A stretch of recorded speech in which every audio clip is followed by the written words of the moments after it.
There is a resource that every human being, every farm, every factory, and every data center on Earth must have, and it cannot be substituted by anything: fresh water. And underneath some of the most productive farmland on the planet, the great underground reservoirs of it are being drained faster than nature can ever refill them. This is not a distant warning. It is already measurable from space. The world is quietly running short of its most essential resource, and the market has barely begun to price it. I am going to walk you through 3 publicly traded companies that get paid because clean, reliable, available water is becoming genuinely scarce. Not a single utility tied to one drought-stricken region. Not a generic infrastructure fund that owns 40 things and a strong view on none of them. Real businesses with pipes and treatment plants and irrigation hardware bolted physically to the ground, whose value rises as the gap between water demand and water supply widens. This is one of the slowest moving and most certain macro forces there is. The demand for water only grows and the easy supply only shrinks. The trade I want to show you is simple. Do not try to predict the next drought or the next rainfall. Own the companies that move it, clean it, and use it most efficiently, because the shortage rewards all 3. Let's get into it. First, a level set, because you cannot trade a thesis you do not understand. The story you have heard is droughts are getting worse. The story underneath is a structural mismatch between how much fresh water the world needs and how much it can actually sustainably supply. Start with a fact that surprises people. The Earth is covered in water, but the overwhelming majority of it is salt water in the oceans, unusable for drinking or farming without expensive treatment. A tiny fraction of the planet's water is fresh, and much of that fresh water is locked in ice or sits too deep to reach. The slice that is actually accessible for human use is small. Now put demand against that small slice. The global population keeps growing. As economies develop, their people consume more water, directly and through the food and goods they buy. Agriculture is enormously thirsty. Growing food is one of the largest uses of fresh water there is. And now there is a new, fast-growing drinker at the table: industry, including the data centers behind the technology boom, many of which consume large volumes of water for cooling.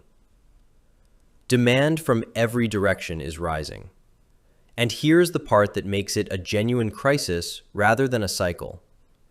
A huge share of the world's farming depends on groundwater, water pumped up from underground reservoirs called aquifers. Some of those aquifers took tens of thousands of years to fill, and in heavily farmed regions, they are being pumped out far faster than rain can ever recharge them. Here is the part that should be tattooed on every trader's monitor.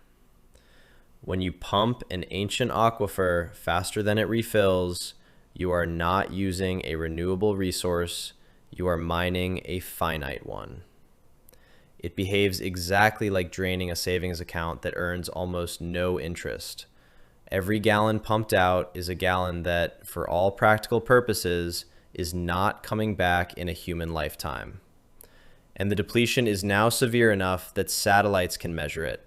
Instruments in orbit can detect the loss of underground water mass across major farming regions, and the readings show some of the world's most important agricultural areas steadily losing their groundwater.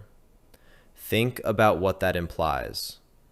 The food production that the world depends on in several critical regions is partly running on borrowed water, on aquifers that are visibly emptying. When that water becomes harder to reach or simply runs too low, the consequences are not subtle.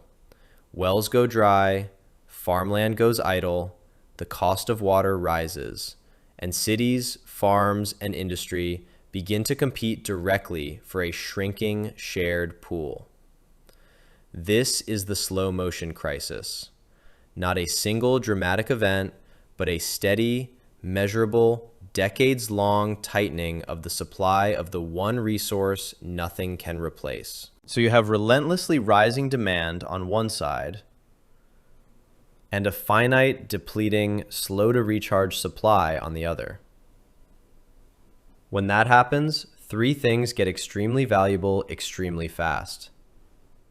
First, the companies that build and own the infrastructure to move, store, and deliver water reliably. Second, the companies that make the technology to treat and clean water, to turn impaired or unusable water into usable water. Third, the companies that make agriculture radically more water efficient, so the same crop can be grown with far less water. So I'm going to give you one company per layer.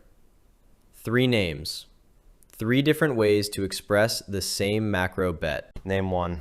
American Waterworks, ticker AWK. You might think of a water utility as the most boring business imaginable. It pipes water to homes and sends a bill.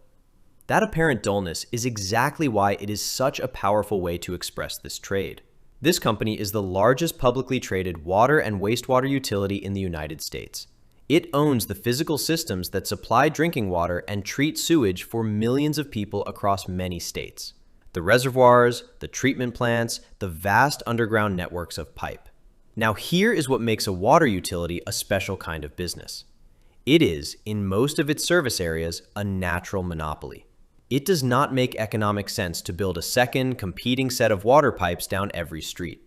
So a single utility serves an entire area, and in exchange for that monopoly, its prices are overseen by a regulator. The regulator allows the utility to charge rates sufficient to cover its costs and earn an approved, reasonable return on the money it has invested in its infrastructure. Read what that structure means. The more the utility invests in its pipes and plants, prudently with the regulator's approval, the larger the asset base on which it is allowed to earn that return. It is a business that grows in a steady and highly predictable way by investing in essential infrastructure that the public cannot do without. Here's what changed and why this boring business is now genuinely interesting. For a long time, water infrastructure in the United States was something nobody thought about because it mostly just worked. But much of that infrastructure is old. Many of the pipes beneath American cities were laid generations ago, and they are now reaching the end of their useful lives. The result is a vast, nationwide need for renewal, aging pipes that leak, that break, that must be replaced across thousands of communities. And here's the crucial structural problem. A great many of those water systems are owned by small towns and municipalities, and those small public owners often simply do not have the money or the technical expertise to fund the enormous upgrades their systems need. So a powerful trend has taken hold. Those struggling small systems are increasingly being sold to large, well-capitalized, professional water utilities that can afford to fix them. Read what that means for a company like this. It has 2 engines of growth at once. The first engine, it steadily invests billions of dollars to renew and upgrade its existing infrastructure, expanding the asset base on which it earns its regulated return. The second engine, it acquires those smaller, troubled municipal systems, bringing more customers and more infrastructure under its professional management. A long, visible runway of essential investment, plus a long, visible runway of acquisitions. So what does this mean for the stock? It means a business with an unusually clear and durable growth path. The demand is the most certain demand that exists. People will always need clean water. The pricing is overseen by a regulator, which makes the revenue stable and predictable. And the growth comes from a vast, multi-decade need to renew aging infrastructure and consolidate fragmented small systems. This is the foundation of the entire water trade, the steady, lower risk core. And because a regulated utility produces such reliable cash flow, a company like this has typically been able to pay a consistent, steadily rising dividend. So you are holding the most essential service there is with a regulated and predictable revenue model, a long runway of growth, and an income stream that tends to grow over time. In a world where the scarcity of water is becoming a defining macro story, owning the company that reliably delivers it and that is paid a fair return to keep delivering it is the natural anchor of the trade. Now, the bear case. 3 things to watch. 1. It is a regulated utility, which means a regulator sets its allowed return. An unfavorable regulatory decision can limit how much the company earns. 2. Utilities are capital intensive and carry significant debt, so a sharp rise in interest rates raises financing costs and tends to weigh on the stock. 3. The acquisition-driven growth depends on a steady supply of small systems being sold at sensible prices. If that pipeline slows, one of the two growth engines weakens. So how do you trade it? I am not going to give you a price target. Price targets are how analysts get quoted, not how traders make money. I will give you the framework. This is the steady, lower-risk core of the water trade, an essential, regulated, dividend-paying utility with a long and visible growth runway. Watch two things on every quarterly report. First, the size of the company's planned capital investment program, the multi-year budget for renewing and expanding its infrastructure. A large and growing program means the asset base and the regulated earnings on it keep growing. Second, the pace of acquisitions. How many small systems and customers the company is bringing under its umbrella. As long as the investment program and the acquisitions both keep advancing, the two growth engines are running.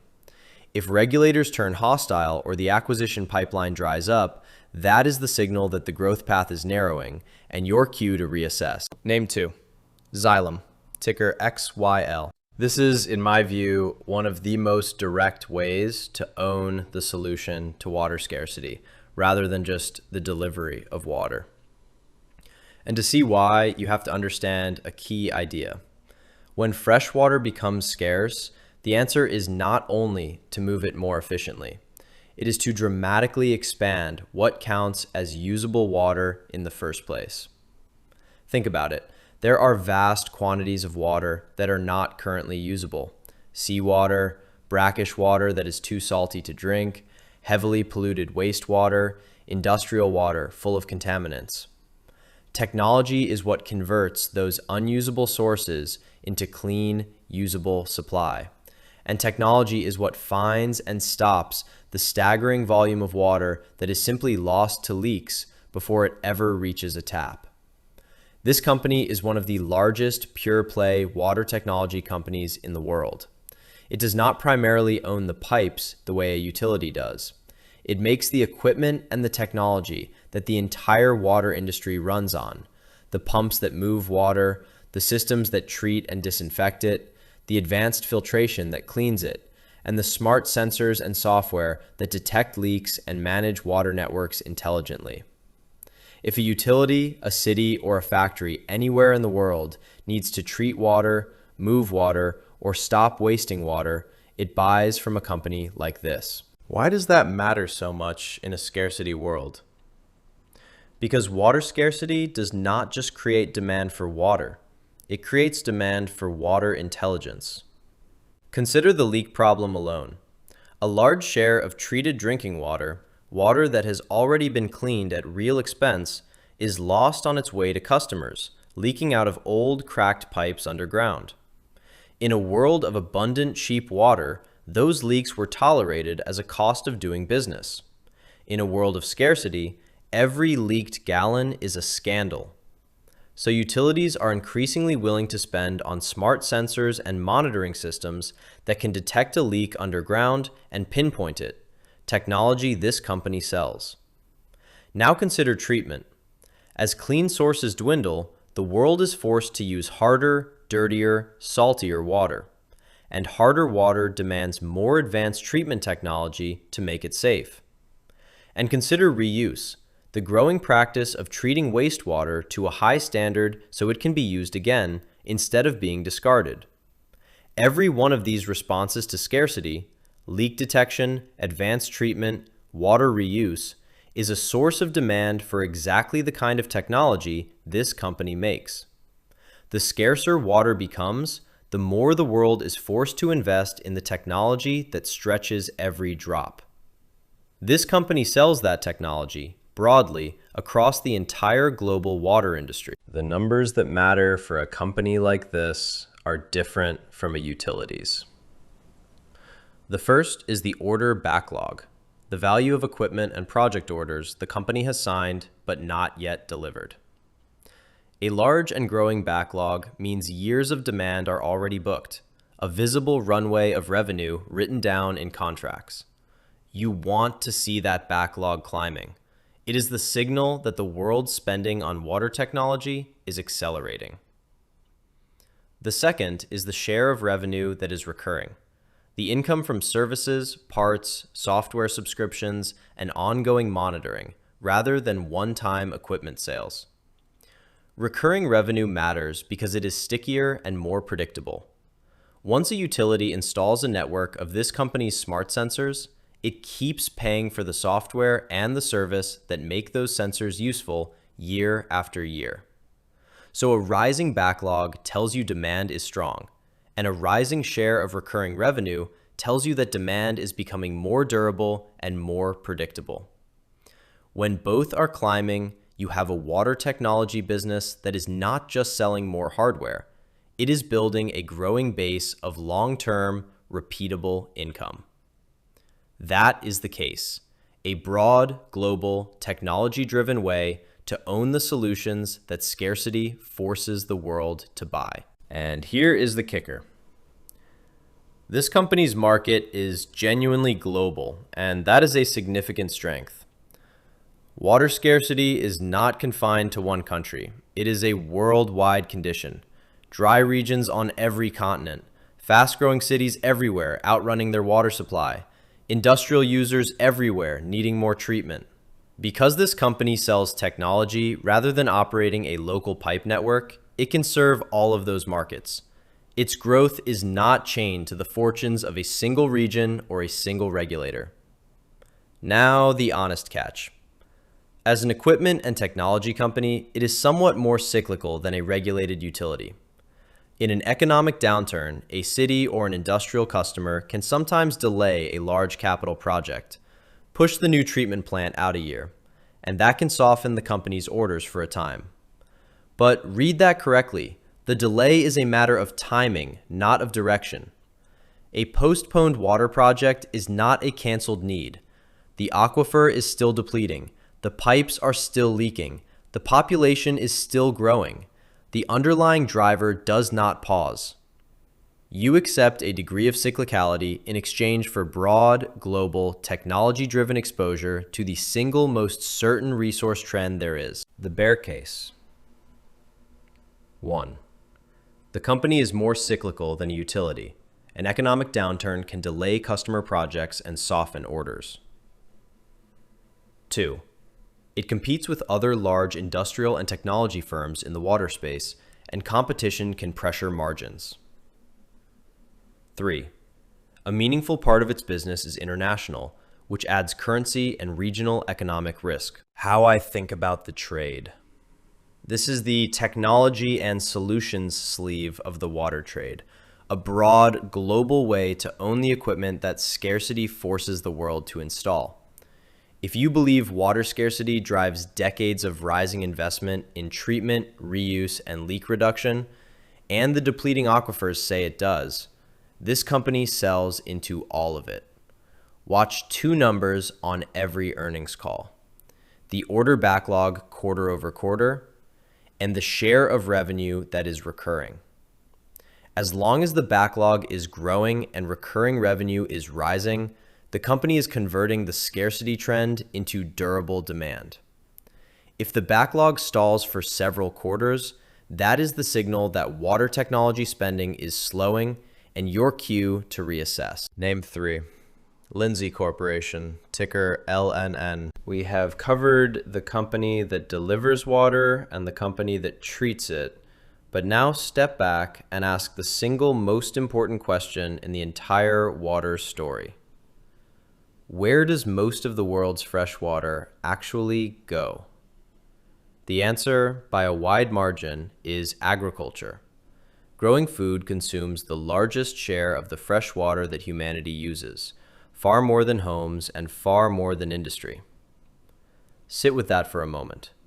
If the great majority of fresh water is used to grow food, then the single most powerful way to ease a water shortage is to grow that food using less water. And here is the uncomfortable fact about how a lot of the world still irrigates. It is wasteful. Traditional flood irrigation, simply letting water run across a field, loses enormous amounts to evaporation and runoff. A large fraction of the water never reaches the plant at all. So the biggest single pool of water-saving potential on the planet is the gap between how much water inefficient farming uses and how much efficient farming actually needs. This company exists to close that gap. It is one of the world's leading makers of advanced mechanized irrigation systems, the large, precise, often computer-controlled equipment that delivers water to crops far more efficiently than old flood methods. This is the layer the market consistently underthinks. Because efficient irrigation is not just a nice environmental idea. In a water-scarce world, it becomes an economic necessity for the farmer. Think about the farmer's position. As water grows scarcer, it grows more expensive and, in many places, more strictly limited. Regulators increasingly cap how much groundwater a farm is allowed to pump. Here is the economic logic that drives this business. A farmer facing scarce, expensive, rationed water has a powerful incentive to get the most crop possible out of every single gallon. Advanced mechanized irrigation does exactly that. It delivers water precisely, the right amount, in the right place, at the right time, dramatically reducing the waste from evaporation and runoff. The best modern systems go further. They use sensors, weather data, and software to tailor the watering to the actual needs of the soil and the crop, section by section across a field. So the farmer who installs this equipment can grow the same amount of food or more while using significantly less water. Now read why that becomes compelling rather than optional.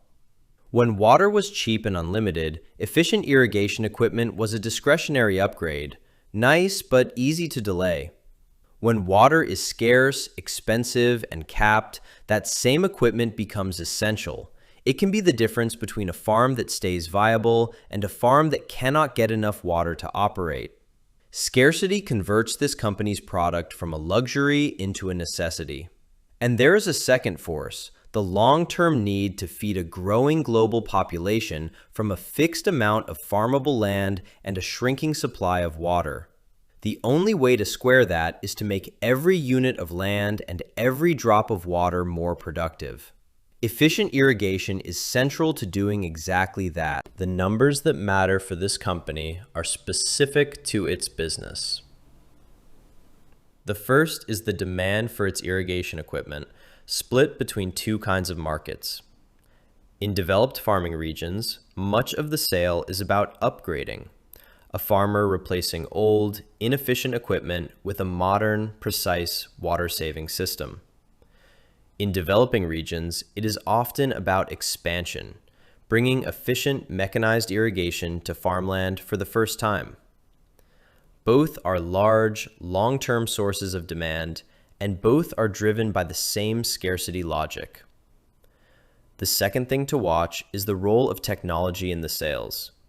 The share of the business that includes the smart sensors, controls, and software, rather than just the basic mechanical equipment.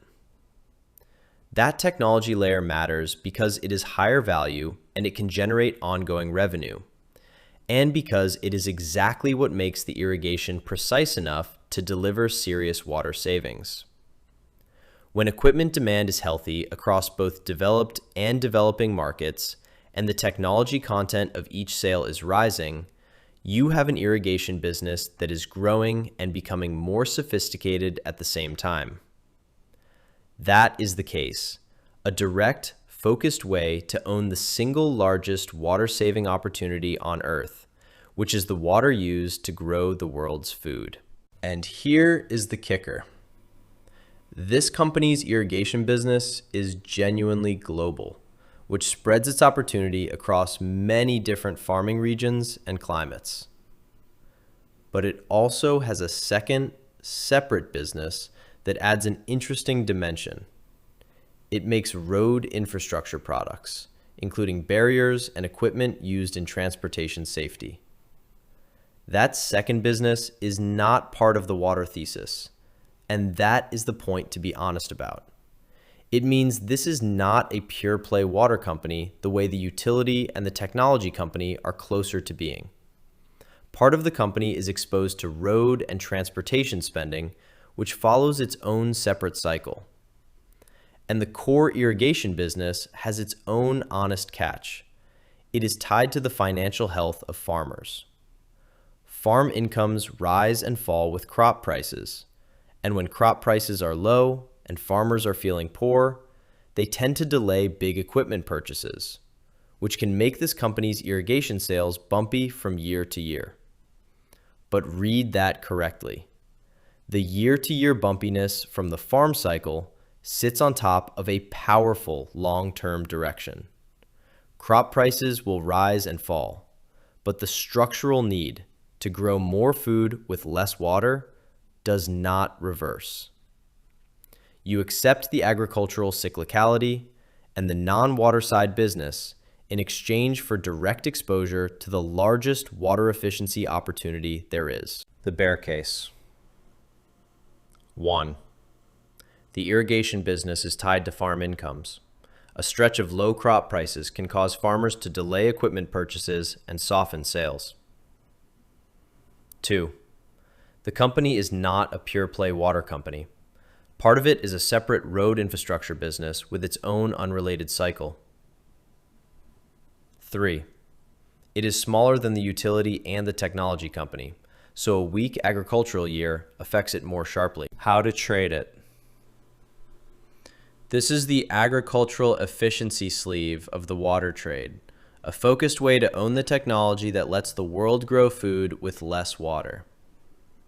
You watch two things: the demand for irrigation equipment across the company's developed and developing markets, and the technology content of its sales, the share that includes smart controls and software. As long as irrigation demand is healthy and the technology content is rising, the company is riding the water efficiency trend. If a deep farm downturn stalls irrigation sales for an extended period, that is the signal to reassess the timing of the trade. Now, and this is important, I would not bet the whole thesis on any single one of these names. I would think of them as a basket. Why a basket? Because the three cover the water problem from three different angles and carry three genuinely different risks. The utility is the steady, regulated core. It delivers water, its revenue is overseen by a regulator, and its main risks are regulatory decisions and interest rates. The technology company attacks scarcity through treatment and efficiency. It is more cyclical, more global, and its main risk is the timing of customer projects. The irrigation company attacks the single largest use of water, which is farming, and its main risk is the agricultural cycle and farm incomes. Notice that those are three different failure modes. An unfavorable regulatory ruling that hurts the utility has nothing to do with crop prices. A weak farm year that softens irrigation sales does not change the regulated earnings of the water utility. A delay in industrial water projects does not touch the farmer's need to irrigate. When the risks are spread across delivery, technology, and agriculture like that, holding all three smooths the ride without watering down the core idea, that fresh water is becoming structurally scarce. When you hold all three, the exposures roughly diversify each other while keeping the central macro bet intact. The world supply of accessible fresh water is finite and depleting, while demand from people, farms, and industry only rises, and the companies that deliver water, treat water, and save water all get paid as that gap widens. One caveat: if you are going to trade the water scarcity theme, you have to be honest about its single defining feature. It is slow. An aquifer depletes over years and decades, not over a quarter. A water trade is one of the most patient trades there is. These are not stocks that spike on a single headline. They compound steadily in line with a structural trend that grinds forward year after year. And there is a real risk to respect.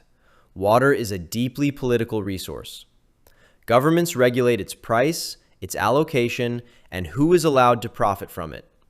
A political decision to cap water rates or restrict private involvement in water could affect parts of this trade. But read the long arc correctly. The underlying scarcity is not political, it is physical. The water is genuinely running low. The demand is genuinely rising.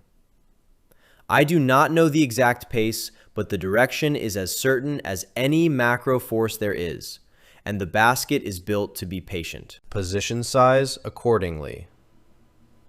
Do not max out on any single name. And keep dry powder for when a market downturn drags these names down with everything else, because that is when you accumulate a structural trend at a discount. A few catalysts I am watching going forward. 1. Reservoir and aquifer levels in major farming regions. The satellite and survey data on whether groundwater is still being depleted. 2. The water utilities capital investment program and its pace of acquisitions. 3. The water technology company's order backlog and its recurring revenue share. 4. Farm income and crop price trends, which drive the irrigation business. If any single one of these key metrics cracks decisively, I will revisit the thesis on this channel. 2 more names to keep on a watch list, but I am not buying today. Ecolab, a company specializing in water treatment and efficiency services for industrial customers, a powerful adjacent play on industry's water use. And Veralto, a water quality and analytics company spun out as its own business, a focused way to own water testing and treatment technology. I will cover both in future episodes when I have more conviction. Let me leave you with the macro frame. For all of human history, fresh water was treated as something close to free, infinite, self-renewing, simply there. The rain fell, the rivers ran, the wells filled, and the entire structure of farming and cities and industry was built on the silent assumption that water would always be abundant and cheap. That assumption is now breaking. Not because the planet is running out of water in some absolute sense, but because the slice of it that is fresh, clean, and reachable is finite, and the world is using that slice faster than nature renews it. The aquifers that feed the world's farms are measurably emptying. The population keeps growing. Industry and the technology boom are new and thirsty drinkers at an already crowded table. And so water is undergoing a quiet transformation from a free gift of nature into a scarce, priced, fought-over resource, an economic good. When a resource that essential becomes that scarce, the companies that deliver it, that clean it, and that help the world use less of it stop being dull utilities and become custodians of something precious. That transformation, water turning from abundant to scarce, from free to valuable, that transformation is the trade. The utility, the technology company, and the irrigation company are not a bet on a single drought. They are a way to own the most certain resource trend on Earth, that fresh water is becoming the next great scarcity. Nothing lives without it, and it is running low. 3 companies, 3 layers of exposure, 1 macro bet. American Water delivers it. Xylem cleans it. Lindsay helps the world grow food with less of it. If the thesis is right, all 3 compound. If the thesis cracks, you will see it in a handful of specific metrics, and I will tell you here. That is the trade. That is the headline behind the headline. If this kind of breakdown is useful to you, the kind where we do not just react to the headline, we trade behind it, hit subscribe. I will see you on the next one.